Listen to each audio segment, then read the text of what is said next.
Hi everyone, hi. This is Christine Crow here and welcome to the channel. And today I'm going to be talking about the government, well, the shift that's happening in small businesses with contracts opportunities. So are you ready for this? Because there are some changes, but there's also some positive things that we can draw from this for small business owners, for example. So in today's video, I'm going to be talking to you about how you can really make a shift and pivot and look at the small business opportunities, the contract opportunities that you can look at. And a lot of it also has got to do with building relationships as well. So I'm going to dive into this, and if you want to take some notes, you can do, because this is what this is about. So today I'm going to be talking about some of the contracts within there's the department, the State Department, the US State Department. There's also the Health and Human Services. Look, there's been a lot of people have lost their jobs, and my heart goes out to you all that is going through this right now, for example. And I couldn't talk about this without talk about this video without talking about those that have going through job losses and uncertainty right now. There's a lot of uncertainty around the world as well. But also, I know that some of you may be watching, and maybe you've come from the Health and Human Services, or you've come from the Department of State, for example, and other government agencies. And, my heart goes out to you all, for example. So today's video is really about how you can look at, for those of you that's got a business and looking at contracts, maybe you're worried and maybe you're thinking, am I going to lose my contract? You're possibly facing all of these things and these difficult times right now. So I really want to help you to look at shifting gear and looking at what else that you can look at as well, so that you got a backup plan. I've always said we should never leave our eggs all in one basket, because I know what it feels like to have the government. Suddenly you've got multiple contracts with a government organization. And for me, what happened, 20 odd years ago, for example, is I had quite a few contracts with the local government in the UK, this is, for example, and suddenly my price got almost halved. So that was a big issue for me, because I had hundreds of staff members, for example, and a big wage bill each month. People think because you're earning all of this money, $1 million, for example, that's what you've got in the bank. It isn't. It's what you're paying out all the time for staff, for example. So when you're looking at contracting with the government, don't just rely on the government for contracts, because things can just get, you know how things are right now.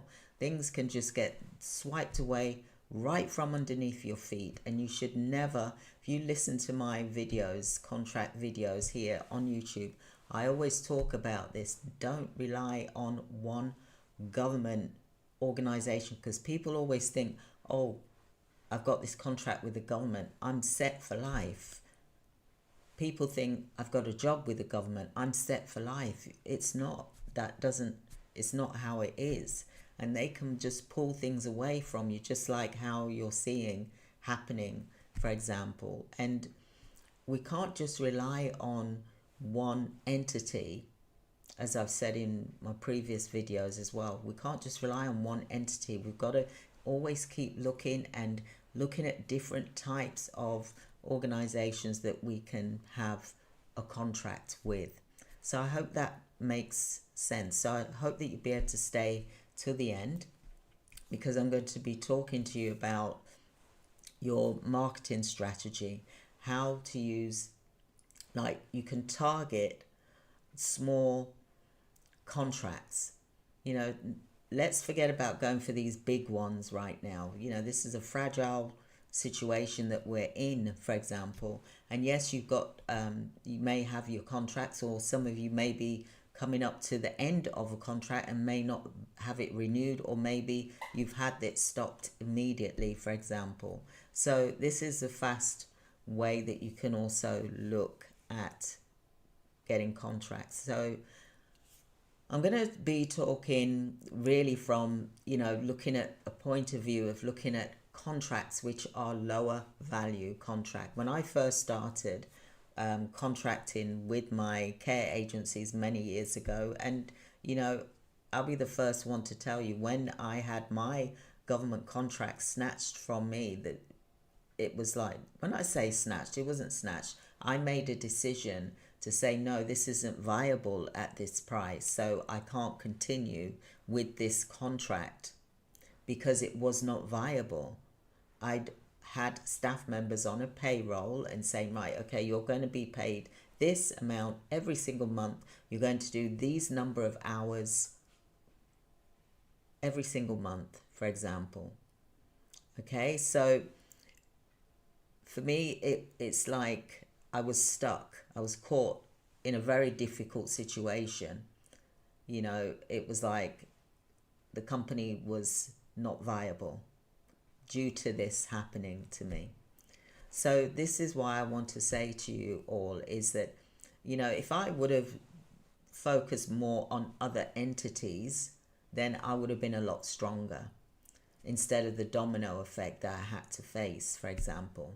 And I'm speaking to you from the heart here. This is what can happen as well. And I don't want it to happen to you where you're in a situation, or maybe you're currently going through it right now. So there's not much I can say about that apart from looking at immediately pivoting and looking at what else you can do. Now, I've been speaking about this from last year before any of these things even started happening, because I've been through this like 3 times in recessions, 3 times in my business over the 35 years, for example, the 25 years. You know, I could feel that things were happening because of what I've been through before. And that's why I was so strong on, you know, doing videos and saying, you know, CEO challenges and how to deal with challenges, how to deal with stress and cope with inflation, and how can you look at saving money each month before you get hit by this wave, this storm that, you know, everyone is currently going through at the moment. So like today, what I would say to you is that look at lower value contracts which, even if they're under $10,000, look at those ones and do multiple ones of those, rather than focusing on one big organization, which is, i.e., a government organization, for example, because you're leaving yourself vulnerable. It's not really a sellable business when you've got like one big organization. It can devalue your business, because if something was to happen, then that whole business is finished. So it's not really sellable, for example. So look at what you can do to get other entities, i.e., look at smaller value contracts and have, like, say, you know, by the end of the year, for example, you could have like 10 contracts which amount to $10,000, for example. And I'm just using this as an example so that you're learning about looking at the lower value contracts rather than looking at the ones that are 5 million, looking at the ones that are, you know, 2 million in one go. Look at the smaller ones, because there's less of a hoop to jump over in order to get that contract. So I hope that makes sense what I'm saying to you. So seek small businesses that are already, that's got a contract that needs help and assistance from you. So you could subcontract with them, for example, or middleman type of thing, and provide that service. Okay, don't just rely on what you possibly have right now because it may not last for long. So start pivoting now and looking at other organizations that have been awarded a contract and even a different industry. Okay, and I'm going to go more in this as well. But first, you got to identify what your niche is going to be. What is your niche? Is it, it could be home care, for example. It could be behavioral health, for example, mental health, public health initiatives that is in the future, like AI and things like that. And I know a lot of people don't like the word AI, but it's here. We can't avoid it. So what is it that you can do that's going to help? Maybe you could offer some training, for example. Technology services are very good and it's needed right now, for example.